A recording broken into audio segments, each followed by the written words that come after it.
दोस्तों, क्या एस जयशंकर ने ऑपरेशन सिंदूर से पहले ही पाकिस्तान को बकायदा फोन करके बता दिया था कि भारत आतंकवादी ठिकानों को निशाना बनाने वाला है? इस तरह के सवाल से बीजेपी लगातार घिरी हुई है और ये सवाल कांग्रेस पार्टी पूछ रही है। लेकिन इस बीच दोस्तों निशिकांत दुबे आ गए मैदान में। बीजेपी के सम्मानित सांसद निशिकांत दुबे ने एक ऐसी बात बोल दी है और बकायदा एक ऐसा दस्तावेज शेयर कर दिया है सोशल मीडिया में, जिससे न केवल बीजेपी की किरकिरी हो रही है बल्कि खुद जयशंकर पर बीजेपी के ये सांसद निशिकांत दुबे ही सवाल उठा रहे हैं। दोस्तों, निशिकांत दुबे ने एक ऐसा डॉक्यूमेंट शेयर कर दिया है, एक ऐसी बात शेयर कर दी है जो न केवल इस पूरी की पूरी सरकार की मंशा पर बल्कि एस जयशंकर पर सीधे उंगली उठाते। दोस्तों देखिए, निशिकांत दुबे ने ये पोस्ट शेयर किया है जिसमें वो लिखते हैं, राहुल गांधी जी, ये आपकी बनाई हुई सरकार के समय का समझौता है। 1991 में आपकी सरकार समर्थित सरकार ने ये समझौता किया था कि किसी भी आक्रमण या सेना के मूवमेंट की जानकारी का आदान प्रदान भारत व पाकिस्तान एक दूसरे से करेगा। क्या ये समझौता देशद्रोह है? कांग्रेस का हाथ पाकिस्तानी वोट बैंक के साथ विदेश मंत्री एस जयशंकर जी पर आपत्तिजनक टिप्पणी आपको शोभा देती है? दोस्तों, अब ये जो समझौता शेयर किया है ना निशिकांत दुबे ने, इसकी डिटेल तो मैं आपको बताऊंगी, लेकिन पहले मैं निशिकांत दुबे को एक बात याद दिला देती हूँ। दोस्तों कांग्रेस ने चंद्रशेखर सरकार, जिस सरकार के दौरान ये समझौता हुआ ना, कांग्रेस ने इस सरकार से 6 मार्च 1991 में ही समर्थन वापस ले लिया था, राइट। और अभी ये जो निशिकांत दुबे शेयर कर रहे हैं, इसमें आप ऊपर डेट देखिए, 6 अप्रैल 1991, मतलब कांग्रेस के समर्थन वापसी के 1 महीने बाद का ये एग्रीमेंट है। तो निशिकांत दुबे को क्या ये पता नहीं है कि जिस वक्त का ये एग्रीमेंट शेयर कर रहे हैं कांग्रेस समर्थित सरकार नहीं थी ये चंद्रशेखर की? ये तो हो गई पहली गलती, पहला ब्लंडर निशिकांत दुबे ने जो किया है।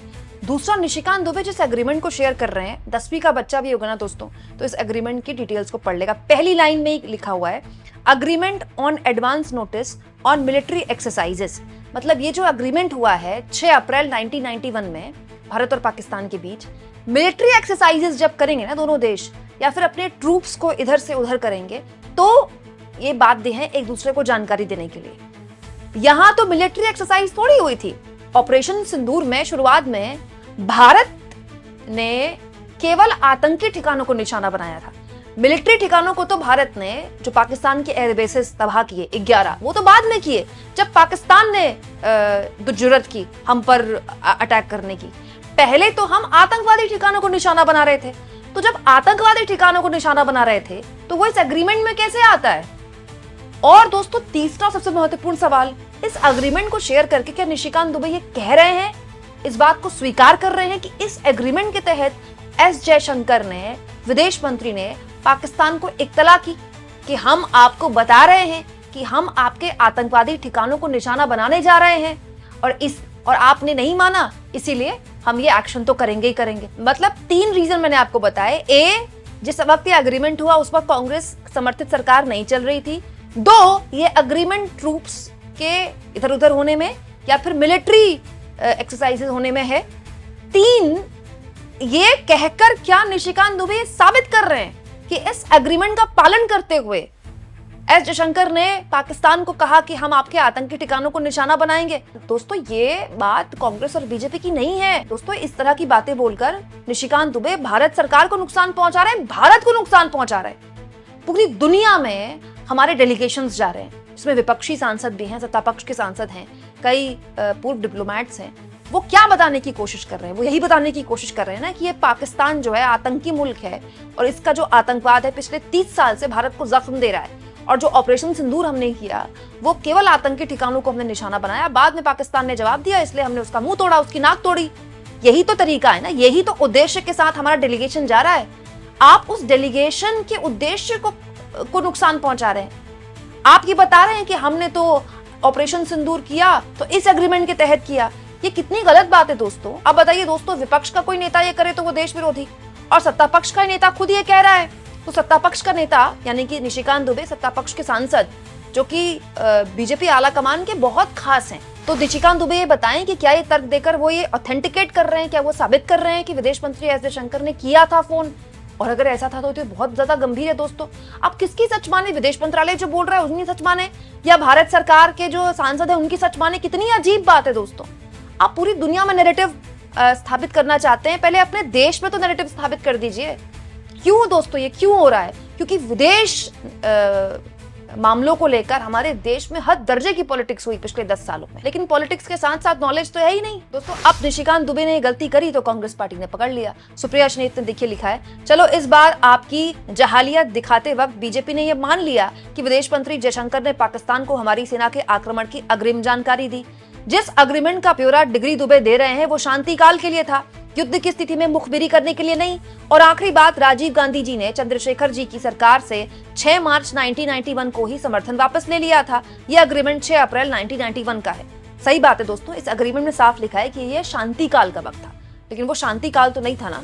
हमारे देश पर आतंकी हमला हुआ था और हम उसका जवाब देने के लिए आतंकी ठिकानों को निशाना बना रहे थे, तो वो शांति काल का एग्रीमेंट तो इसमें चलता ही नहीं। और पहली बात तो ये एग्रीमेंट कांग्रेस सरकार के दौरान हुआ ही नहीं। और निशिकांत दुबे इस एग्रीमेंट का हवाला दे रहे हैं, तो क्या वो ये मान रहे हैं कि जयशंकर ने जो बोला वो सही था? कितनी अजीब बात है दोस्तों। निशिकांत दुबे ने ये जो शेयर किया है, इस पर कई लोगों ने उन्हीं के कमेंट बॉक्स में राय दी है, तो ज्यादा ना हो तो उनको अपने कमेंट बॉक्स को पढ़ लेना चाहिए। जैसे अमरनाथ कुमार लिखते हैं, अबे मूर्ख, ये एक सैन्य अभ्यास एक्सरसाइज के बारे में लिखा है। जब सीमा से सटे इलाकों में सैन्य विमान उड़ते हैं तो दुश्मन देश को ये शक हो सकता है कि कहीं हमला करने की तैयारी तो नहीं हो रही है, इसलिए ऐसी गतिविधियों की पहले से जानकारी देना जरूरी है। अगर जानकारी नहीं दोगे तो दुश्मन तुम्हारे विमान को मार गिरा सकता है। युद्ध और सैन्य अभ्यास में फर्क होता है। अब समझ में आया, तुम्हारी डिग्री तो लगती है पूरी तरह से नकली है। तुमसे तो ना सही में अंग्रेजी पढ़ी जा रही है, ना ही समझी जा रही है। वहीं दोस्तों आदित्य गोस्वामी लिखते हैं, कांग्रेस ने चंद्रशेखर सरकार से 6 मार्च 1991 को समर्थन वापस ले लिया था, जिसके बाद तत्कालीन प्रधानमंत्री चंद्रशेखर ने 21 मई 1991 तक कार्यवाहक प्रधानमंत्री के रूप में सरकार चलाई थी। दोस्तों सुनील नाम के यूजर लिखते हैं, या तो आप पढ़े लिखे नहीं हो या आपने जनता को मूर्ख समझ लिया है, जिसमें लिखा है कि सेना पर हमले की जानकारी आदान प्रदान करने का समझौता है, न कि आतंकवादियों पर हमला करने पर पूर्व सूचना देना है। दोस्तों एक और यूजर बयानबाजी नाम के लिखते हैं, देखिए इसी को कहते हैं आधी जानकारी देकर प्रोपेगेंडा करके आम लोगों का ब्रेन वॉश करना। ये समझौता सेनाओं के युद्धाभ्यास के लिए है, ताकि कोई देश सेनाओं की मूवमेंट से अपने खिलाफ युद्ध न समझ ले। और ये शांति काल का समझौता है, ना कि युद्ध के समय जानकारी देना है। कितने झूठे हैं यार। दोस्तों सुचेंद्र नाम के यूजर लिखते हैं, दुबे जी ठीक से पढ़ लिए, ये सैन्य अभ्यास का समझौता है, युद्ध का नहीं। कोई नई बात नहीं है। आजादी के बाद से इसी तरह से जनता को मूर्ख बनाने की कोशिश हो रही है। इन बातों से देश को इसका जवाब नहीं मिलने वाला है कि आखिर जब हम पाकिस्तान की इतनी बुरी गत कर चुके थे तो हमने युद्ध विराम क्यों किया। पवन जिंदल लिखते हैं, मतलब आप मान रहे हैं कि माननीय जयशंकर जी ने हमले के बारे में पाकिस्तान को पहले ही बता दिया था। दोस्तों निशिकांत दुबे राहुल गांधी के बारे में क्या सोचते हैं, कांग्रेस पार्टी के बारे में क्या सोचते हैं, वो उनकी वैचारिक प्रतिबद्धता है और हर पार्टी को अधिकार है कि अपनी विचारधारा को आगे बढ़ाए। निशिकांत दुबे संसद के अंदर वो करें, संसद के बाहर वो करें, सब जस्टिफाइड है। लेकिन ये सब करके तो वो भारत सरकार की साख पर बट्टा लगा रहे हैं। निशिकांत दुबे देश के अंदर क्यों कंफ्यूजन पैदा कर रहे हैं? उनको तुरंत ये पोस्ट डिलीट करना चाहिए, जो कि वो नहीं करेंगे, क्योंकि ऐसा काम तो वो कभी करते ही नहीं है। सोचिए दोस्तों, निशिकांत दुबे लगातार ऐसा कुछ कर रहे हैं जिससे भारत सरकार की साख पर बट्टा लग रहा है। पहले वो सुप्रीम कोर्ट को लेकर आपत्तिजनक टिप्पणी करते हैं, फिर वो सीजीआई को लेकर आपत्तिजनक टिप्पणी करते हैं। जिन दिनों भारत और पाकिस्तान 4 दिन के भीषण युद्ध में था, सैन्य संघर्ष चल रहा था, उस वक्त भी निशिकांत दुबे इस तरह की टिप्पणी कर रहे थे। हालांकि उस दौरान बहुत से लोगों ने उनकी पुरानी तस्वीरें भी शेयर की, मैं उसमें नहीं जाऊंगी। लेकिन बड़ा सवाल यह है कि निशिकांत दुबे इन चीजों की गंभीरता को क्यों नहीं समझ रहे हैं। वो कोई छुटभैया नेता नहीं है, आलाकमान के बड़े फेवरेट रहे हैं। संसद के अंदर जब भी बोलना होता है किसी इंपॉर्टेंट मुद्दे पर, सरकार इन्हीं को आगे करती है। मतलब निशिकांत दुबे की बात का कोई वजन है, वो खुद तो अपनी बात का वजन रखें। और यहाँ बात व्यक्तिगत नहीं है ना, पार्टी पॉलिटिक्स की नहीं है ना। देश का नुकसान कैसे कर सकते हैं निशिकांत दुबे? दोस्तों पाकिस्तान में भारत का किसी नेता का टीवी चैनल में कुछ चल जाए तो बीजेपी यही कहती है कि वो तो वहां के स्टार बने हुए हैं। अब आप सोचिए, निशिकांत दुबे का जो एक पोस्ट है वहां के चैनल में चलेगा तो क्या होगा? वहां के चैनल वाले ताली बजाएंगे, वाह वाह, ये देखिए सत्ताधारी दल के नेता ही स्वीकार कर रहे हैं कि इनके विदेश मंत्री ने हमको फोन किया था। मतलब हद हो गई। ज्यादा नहीं तो अपने देश के विदेश मंत्रालय पर ही भरोसा करें। हम कर रहे हैं, हम मानते हैं कि विदेश मंत्रालय ने अगर कहा है कि नहीं किया फोन तो हम मान रहे हैं नहीं किया फोन, लेकिन ये नहीं मान रहे हैं बीजेपी के सांसद। बताइए आप इस मुद्दे पर क्या सोचते हैं दोस्तों? पार्टी आलाकमान की बीजेपी के अंदर अनुशासन को लेकर बड़ी बड़ी कहानियां हमने सुनी है। वो अनुशासन कहाँ है? कोई फोन करके निशिकांत दुबे को क्यों नहीं बता रहा है कि जरा शांति बनाए रखें? जब कंगना रनौत को एक ट्वीट के लिए माफी मांगनी पड़ सकती है, उनको ट्वीट डिलीट करना पड़ सकता है, तो निशिकांत दुबे भी देश को नुकसान पहुंचा रहे हैं। आप इस मुद्दे पर क्या सोचते हैं दोस्तों? कमेंट बॉक्स में जरूर लिखें और जितना हो सके चैनल को शेयर करें, सब्सक्राइब करें और थैंक्स फॉर ज्वाइन की ऑप्शन से अगर आप चाहें दोस्तों तो आर्थिक मदद भी चैनल की जरूर करें।